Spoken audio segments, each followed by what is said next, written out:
Hello YouTube friends. Today I am going to be sharing with you a boxed cake hack that you can transform and customize this boxed cake into a delicious, rich, decadent piece of cake. I gave you my heart. These are the ingredients that you're going to need to elevate this Betty Crocker cake mix. All right, so the first thing that you're going to want to do, you either want to microwave your butter to soften it up or use it on or heat it up on the stovetop. And then you want to let it cool off. You don't want to add it to your batter because you don't want to cook or scramble the eggs. So you want to make sure that it gets to at least room temperature. But what you can do in the meantime is heat your oven to 350 degrees, and then you can butter your pans. But for now, while I'm letting the butter, kind of cool down, I am gonna use my Betty Crocker brush, and I am going to simply just grease my pans. Okay, now if you have some flour, you can dust the pan, but we're just gonna lightly butter this, and you can also sprinkle some flour so that the cake will not stick. All right, so now that we have done that and gotten that out of the way, we're gonna start mixing our cake batter. Okay, so the first thing that we are going to do is we are gonna open up our cake mix, and we're just going to dump it all in our mixing bowl. Okay, now these are a great hack, especially if you want to wow your guests for dessert or give your family a special treat. Next, we're gonna add all 5 of our eggs.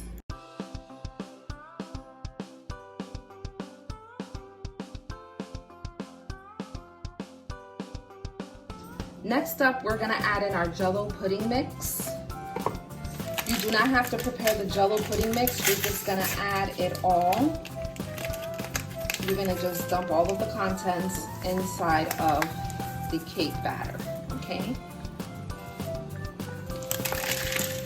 Now your butter should be softened, and it should be room temperature at least, okay? And then we are gonna pour this in, and as you can hear, my oven is ready to receive the cake once I transfer it over to my cake pans. And then we are gonna mix this batter up.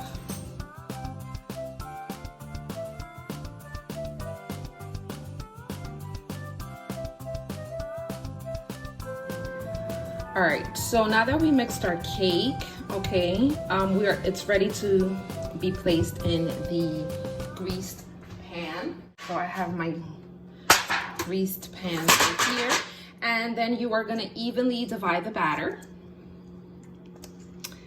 and you're gonna pour it in to your cake pans. Okay, now it's also important that you allow, because this is gonna be a very rich cake, you want to make sure that it is going to be completely cooked. So you're going to have to do the, the toothpick test, all right, or a butter knife. Make sure it comes out completely clean.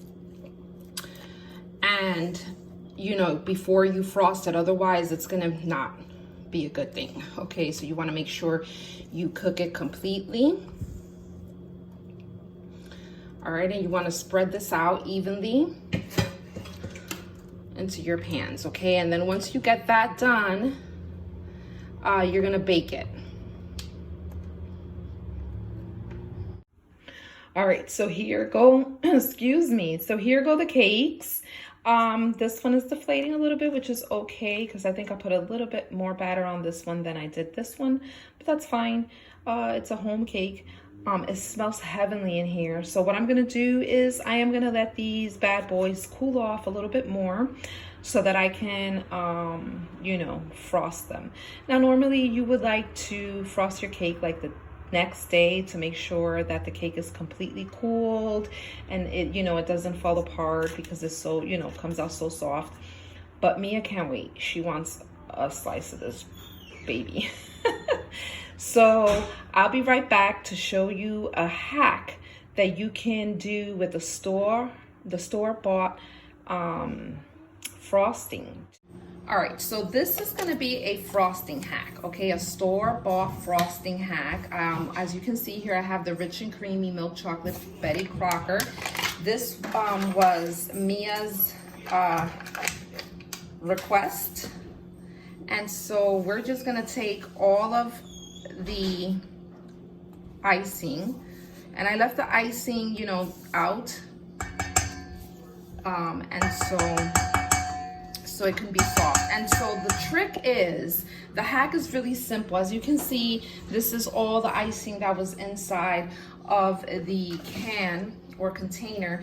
All you're gonna wanna do is take your mixer and you're just gonna wanna mix this up to get the air inside of the frosting again, so it can, you know, give it a little more volume.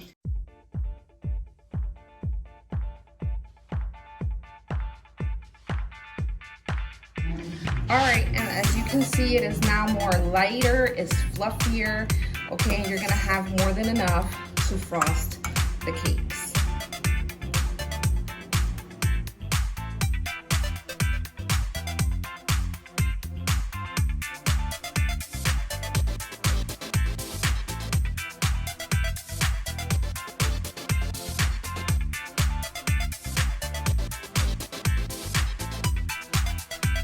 And so there you have it. It's not a perfectly frosted cake, but hey, it's all covered. Mia's hovering over me because she's waiting for me to slice this bad boy. So give her the first piece. Yeah, no, you're not. You're right next to me.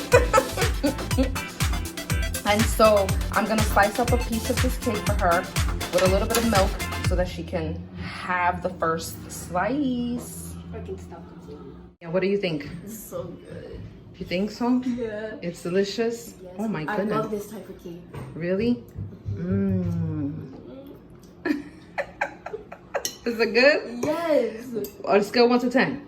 No, 50. Ooh, thank you.